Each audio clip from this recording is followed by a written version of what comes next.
বাংলাদেশ আইসিসির কথা শুনলো না ভাই, কি আর বলবো। কারণ কালকে একটা বিশাল বড় মিটিং হয়েছে। বাংলাদেশ ক্রিকেট বোর্ড এবং 16টি ক্রিকেট বোর্ড ছিল একসাথে। আইসিসি একটা মিটিং হয়েছে এবং একটা ভোট করে। ভোটে কিন্তু বাংলাদেশ ক্রিকেট বোর্ড মাত্র 2টা ভোট পেয়েছে ভাই। একজন ভোট করেছে পাকিস্তান, একটা নিজের ভোট, 2টা ভোট। বাকি আইসিসিকে সবগুলো ভোট পড়েছে এবং বাংলাদেশকে ক্লিয়ার বলেছে, তোমাদের কোনো নটঙ্কি শুনবো না, তোমার কোনো অপশন নাই, কোনো অন্য ভেন্যুতে খেলা হবে না, কলকাতাতে খেলা হবে, ভারতের মাটিতে খেলা হবে। তোমরা যদি টি-20 ওয়ার্ল্ড কাপ খেলো ভাই, তাহলে কিন্তু তোমাদেরকে ভারতেই খেলতে লাগবে, তোমার কোনো ভেন্যু শেষ হবে না এবং 24 ঘন্টার মধ্যে তোমাদেরকে জানাইতে হবে আইসিসিকে। এরকম কথা একটা আইসিসি বলল। তোমরা যদি টি-20 ওয়ার্ল্ড কাপ যদি না খেলো ভাই, স্কটল্যান্ড কিন্তু ফাইনালি কোয়ালিফাই করে যাবে তোমরা যদি না খেলো। তারপর আজকে একটা বাংলাদেশ ক্রিকেট বোর্ড বিশাল বড় একটা মিটিং করে আসিফ নজরুলের সঙ্গে বাংলাদেশের কিন্তু সে ক্রীড়া মন্ত্রী ভাই, কি বলবো, প্লেয়ার এবং বিসিবি সবাই মিলে একটা মিটিং করে শেষ পর্যন্ত বাংলাদেশ ক্রিকেট বোর্ড বলে দিল, আসিফ নজরুল কিন্তু বলে দিল, আমরা ঝুঁকবো না, আমরা কিন্তু টি-20 ওয়ার্ল্ড কাপ খেলবো। বাংলাদেশ শ্রীলঙ্কাতে খেলবে, ইন্ডিয়াতে খেলবে না, এই কথাটাই কিন্তু বলল ভাই আসিফ নজরুল ভাই, কী আর বলবো। এবং আসিফ নজরুল এই কথাটা বলতেছে ভাই, ভারত যদি একজনকে সুরক্ষতা দিতে না পারে, সিকিউরিটি এবং নিরাপত্তা, কারণ এই কথাটা কেন বলল, কারণ মুস্তাফিজুর রহমানকে কিন্তু কলকাতা নিয়েছে আইপিএলে এবং বিসিসিআই কলকাতা। তারপরে বিশাল একটা বাংলাদেশের দুর্ঘটনা ঘটে, দীপু চন্দ্র দাস নামে একটা ছেলে হত্যা হয়েছে।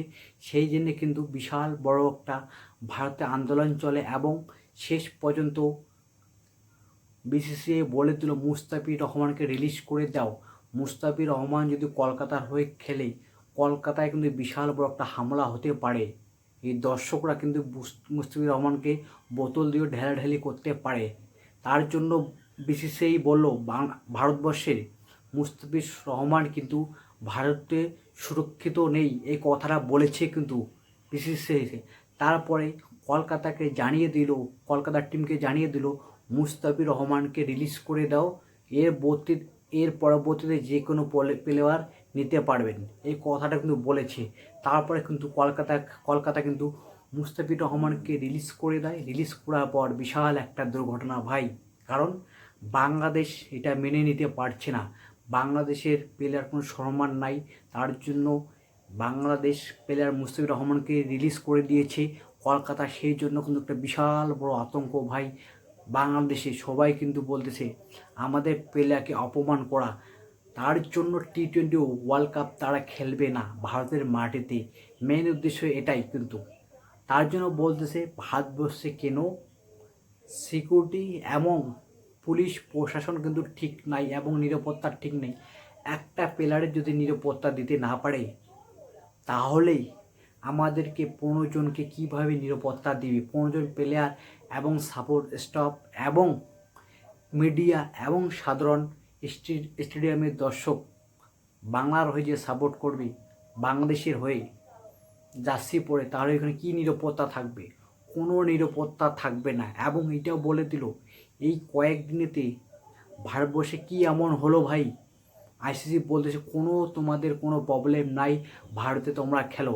তাহলে মুস্তাফিজুর রহমানকে তোমরা কেন রিলিজ করে দিয়েছো? বাংলাদেশ কিন্তু এটাই প্রশ্ন করতেছে ভাই, একজনকে নিরাপত্তা দিতে পারো না, 15 জনকে কীরকম করে নিরাপত্তা দিবেন, এই কথাটা বলতেছে ভাই। বাংলাদেশ কিন্তু নিজের কুড়াল নিজে মারতেছে ভাই। এই আইসিসি যদি না খেলে, ভারতবর্ষ থেকে যেগুলো আইসিসি টাকা দেয় সব কিছু কিন্তু বন্ধ হবে এবং কিন্তু ভারতের থেকে যেগুলো লেনদেন হয় সেগুলোও কিন্তু পাবে না। এবং বাংলাদেশ কিন্তু এই পাকিস্তানে কোথায় ঝুঁকতেছে ভাই, পাকিস্তানে কোনো দাম নাই, কোনো মূল্য নাই ভাই। এই পাকিস্তান কিন্তু বাংলাদেশকে উপর করাচ্ছে ভাই। তার জন্য কিন্তু এই বাংলাদেশ নাচানাচি করতেছে ভাই, কী আর বলবো। আমাদের আইসি জয়সা সব কিছু ভাই কী আর বলবো, তোমাদের কথা কোনো শুনবে না।